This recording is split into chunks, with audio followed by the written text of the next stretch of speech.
नमस्कार। आज हम बात करेंगे उस बड़े बदलाव की जो भारत के आसमान में बदलने वाला है। कल्पना कीजिए वो दिन जब भारत की धरती पर बने यात्री विमान दुनिया की सैर कराएंगे। दशकों से हम विदेशी कंपनी पर निर्भर रहे हैं, लेकिन अब मोदी सरकार की आत्मनिर्भर भारत मुहिम एक नया अध्याय लिखने वाली है। रूस के साथ हुआ एक ऐतिहासिक करार न सिर्फ एविएशन सेक्टर को मजबूत करेगा, बल्कि लाखों नौकरियां पैदा करेगा और क्षेत्रीय कनेक्टिविटी को भी बढ़ावा देगा।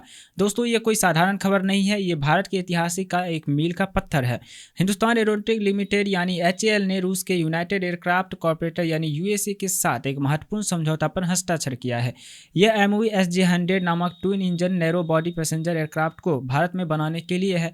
SJ-100 ऐसा विमान है जो 103 यात्रियों को ले जा सकता है। इसकी उड़ान रेंज 3530 किलोमीटर है और यह -55 डिग्री से लेकर +45 डिग्री तक तापमान में उड़ सकता है।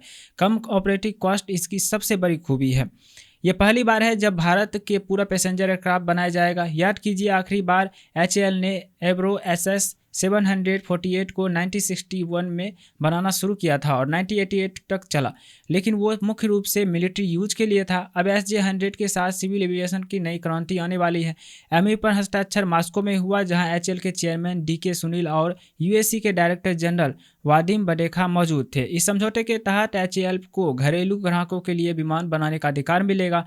अब दुनिया के 200 से ज़्यादा SJ-100 विमान बन चुके हैं और 16 से ज़्यादा एयरलाइंस इन्हें ऑपरेट भी कर रहे हैं। ये करार पुतिन की भारत यात्रा से ठीक पहले हुआ है, जो दोनों देशों के रणनीतिक रिश्तों को और मजबूत बनाता है। यह विमान शॉर्ट हॉल फ्लाइट के लिए परफेक्ट है, जो भारत के बढ़ते एविएशन मार्केट की ज़रूरत को पूरा करेगा। अगले 10 सालों में भारत को 200 से ज़्यादा ऐसे जेट की ज़रूरत होगी, जो इंडियन ओशन रीजन के लिए लगभग 350 अतिरिक्त एयरक्राफ्ट की ज़रूरत होगी। यह प्रोजेक्ट प्राइवेट सेक्टर को मजबूत करेगा, डायरेक्ट इनडायरेक्ट जॉब पैदा करेंगे और भारत के ग्लोबल एविएशन मैन्युफैक्चरिंग हब बनाने में की दिशा में ले जाएगा। अब बात करते हैं राजनीतिक गलियारों की। मोदी सरकार ने इसे आत्मनिर्भर भारत की बड़ी जीत बता रही है। रक्षा मंत्री राजनाथ सिंह ने ट्विटर पर लिखा कि यह करार भारत रूस की दोस्ती का नया अध्याय है और उड्डयन स्कीम को नई ताकत देगा। उधर विपक्षी ने इसकी सराहना की है, लेकिन कुछ सवाल भी उठाए हैं। राहुल गांधी ने कहा कि अच्छा कदम है, लेकिन क्या वाकई मेक इन इंडिया को बूस्ट देगा या सिर्फ रूस के टेक्नोलॉजी पर निर्भर रहेगा। सरकार को सुनिश्चित करना चाहिए कि भारतीय इंजीनियर्स को पूरा लाभ मिले। यह करार सिर्फ एक डील नहीं, बल्कि भारत रूस संबंधों को मजबूत का प्रतीक है।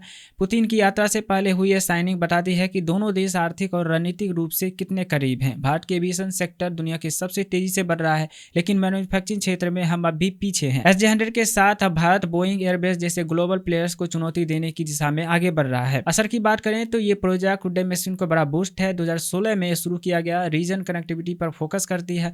अगले दशक में 200 से ज्यादा जेट की डिमांड पूरी होगी और पर्यटन, व्यापार, रोजगार की नई उड़ान देगी। लेकिन चुनौती भी है। टेक्नोलॉजी ट्रांसफर पूरी तरह से होना चाहिए और लोकल कंटेंट 50% से ज्यादा होने चाहिए। अगर ये मिशन सफल रहा तो भारत एशिया का अगला एविएशन हब बन सकता है। विपक्ष इसे राजनीतिक मुद्दा बना सकती है, लेकिन हालात बताते हैं कि मोदी सरकार की इसमें विदेश नीति की बड़ी जीत मानी गई है। कुल मिलाकर आत्मनिर्भर भारत की दिशा में भारत का यह बड़ा कदम है, जो आने वाले समय में देश की नई ऊंचाई तक ले जाएगा।